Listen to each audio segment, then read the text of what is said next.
dari sisi kami penasihat hukum tentu pembelaannya lebih bersifat hukum ya, karena sebagai penasihat hukum tentu sama seperti JPU juga hakim, kami membuktikan perkara lewat fakta-fakta di persidangan, dan tentu pedoman dan orientasinya adalah hukum ya. Ini yang membedakan dengan mungkin masyarakat di luar gitu.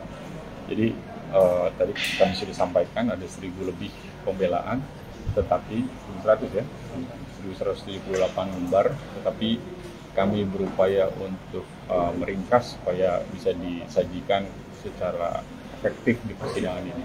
Itu.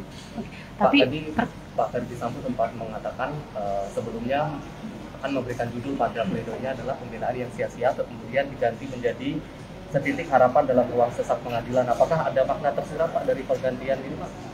Ya, artinya kan memang maknanya cukup mendalam ya. Kalau rekan-rekan tadi mengikuti pembacaan pledoi langsung dari Pak Ferdi Sambo, tentu beliau betul-betul meletakkan harapan pada persidangan ini bisa diperiksa secara objektif, bisa nanti dinilai secara imparsial, kemudian juga putusannya bisa adil.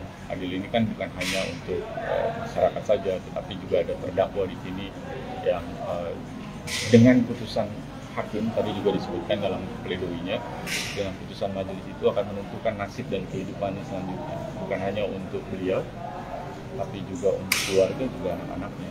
Jadi sangat menentukan kehidupannya. Makanya tadi tentu harapannya memang bisa betul-betul dipertimbangkan dengan baik, penuh kehati-hatian oleh majelis hakim, juga nanti diputus secara adil untuk semua pihak ya, korban, masyarakat, juga tentu terdakwa. Bang Mala, soal tuntutan yang pekan lalu sudah disampaikan, ada tanggapan dari Pak Ferdi dan juga Bu Putri? Maksudnya meresponnya seperti apa? Apakah memang itu tuntutan yang bisa diterima atau seperti itu? Ya, tadi sudah disampaikan dari sisi tuntutan, tentu Pak Ferdi Sambo sendiri itu tuntutan yang cukup berat ya, tuntutan seumur hidup.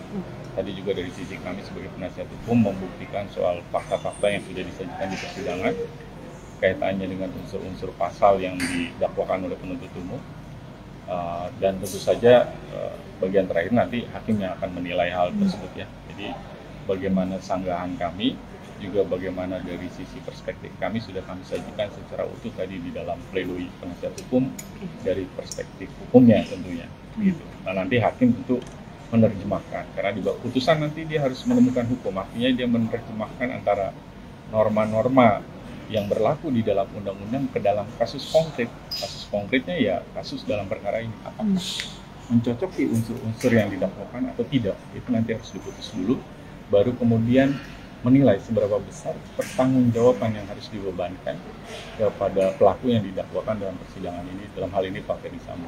Termasuk menyampaikan poin-poin yang meringankan, karena kan dalam tuntutan tidak ada poin meringankan. Itu pertimbangan juga yang diharapkan dipertimbangkan oleh hakim.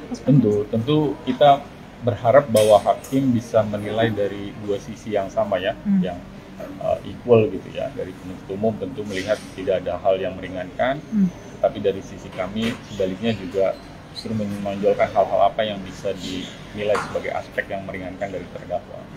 Tadi ada 10 aspek yang sudah disampaikan juga dalam pledoi kami. PH juga menyampaikan tadi pertimbangan-pertimbangan yang ringan. Mudah-mudahan nanti hakim bisa melihat ini secara komprehensif, bisa berdiri secara proporsional ya, bisa menilai untuk kemudian mengambil keputusan yang adil. Oke.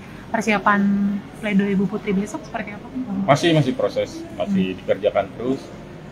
Memang tidak mudah karena ada banyak fakta yang harus disajikan di pledoi itu kan. Jadi dalam proses penyusunannya juga ada dinamika, ada beberapa revisi, perbaikan, itu masih berjalan sekarang.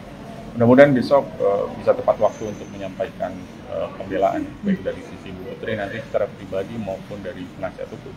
Kalau dari Bu Putri, bocoran poin menonjol yang akan disampaikan, contohnya misalnya tudingan perselingkuhan, itu masuk bagian dalam.